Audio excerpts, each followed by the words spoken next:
Oh, it's horrible when you can't find the right shoe for what, and probably we've all dialed in what shoes work for us. Russell, what is your take on finding the right shoe to fit you? Hi, Matt. Yes, I'm going to be honest with you here, and it is a trial and error process. You're not going to be able to, I don't think, find the shoe in the store. In my experience, you're going to have to put the shoe on, get out on the hills, run with it, and run with it for a good few weeks or even a month before you can really be sure that shoe is or isn't right for you. And over the process of months and years, you do start to narrow in on what works.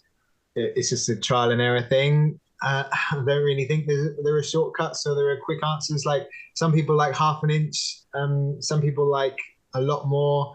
Some people like, to wear thick socks, and it's just one of those things you're just going to have to try, and the answers aren't always going to be on a Facebook forum or in a YouTube podcast. It's just trial and error in my experience, I'm afraid.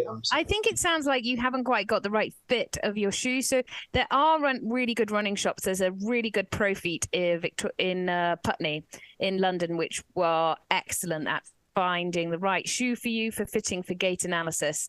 And so doing a bit of research online and finding a shop that you can actually go and have your shoe feet measured so that you are actually making sure that you're getting the right size, and trying on a few in the shop is worth it. You're not then committed to buy them, but just to get a bit more of a feel, because it sounds with the blisters and the foot moving around as well that the sizing isn't quite right. Yeah, sadly, I mean, we've all been there.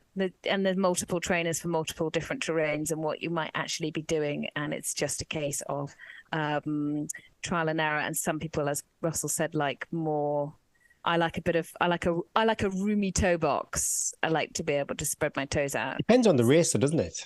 If it's say a half marathon or a 10K, then I can have more of that race fit or something that you might get on an MV or a VJ. But 100 miler, I'd want a bit of race and some thick socks on there. I wonder where Matt lives, because I don't exactly live in the metropolis, but I've got a few running shops I could make my way to. And for me, comfort, it's like it's not like that glass slipper, but it's the shoes I've just put on, and immediately I've just known that is such a comfy shoe. And then sometimes I've maybe been drawn into social media and there's some shoes that I want to work for me and they don't. And then that's sometimes where I come unstuck, maybe where I've tried to squeeze my toe into some...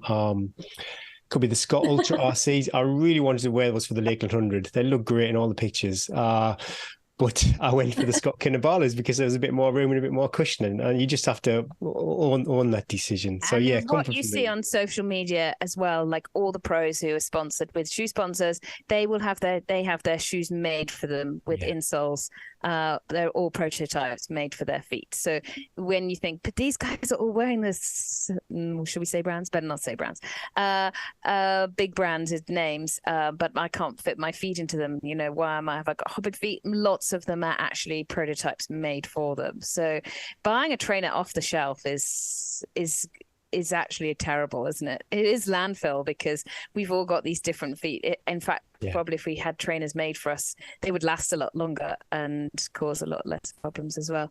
Trish, what's your trainer of choice for the Arc? I'm using La Sportiva Akashi.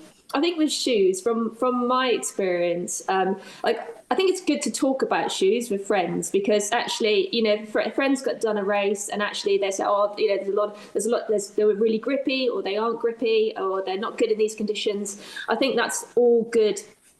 All good stuff to know. And some shoes definitely are more suited to like a narrower foot than people who've got wider feet. Salomon, for example, I find them to be, they fit me quite well, but they are quite a narrow fit, and a lot of people can't get their feet in those.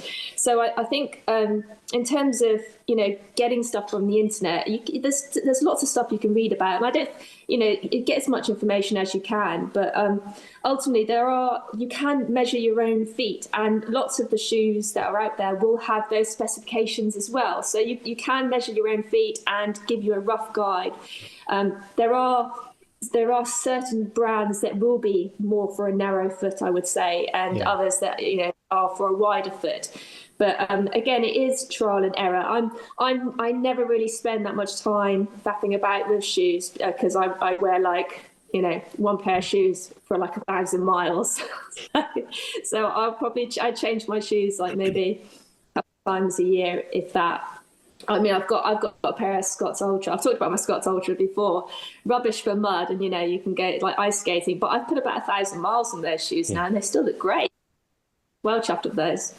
You're never going to find the shoe that fits for the all-terrain as well. So I think people are always hunting for. I wore my North Face shoes, and I knew the first day of the spine I was going to be all over the place in the mud.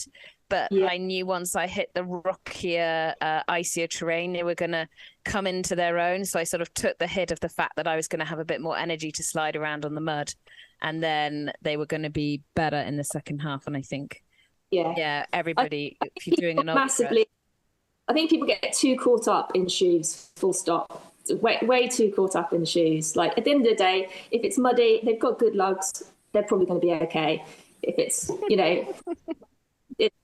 you're never going to get a perfect shoe. If it's going to be muddy, you want lugs. The end. That's it. I do go, that classic though. I would have that thumb width at the end of the shoe, and that seems to work for me. And also, I lace them up. I use every eyelet on the shoe so I can lock my heel right in. But that's just for my own personal preference. I don't want any kind of heel slippage. But yeah, like I said before, it's comfort. Immediately, I know I put shoes on and just thought, nope. Even as much as I wanted to buy them and those be the shoe, I had to say no. But hopefully, Matt, I don't think we've kind of really answered this question. We've just reassured you that you're not alone in your epic hunt for trainers. Let us know. Send us some pictures on Facebook of if you can get to a shop. Decide on. If you can get to a shop, Matt, we definitely would go down there and try some on. Go for a run. I know my local running shop, Northern Runner up in Newcastle, it's not a great test, but they do let you go running down the kind of alleyway behind the shop. You can have a little, at least get them on your feet and have a little run around.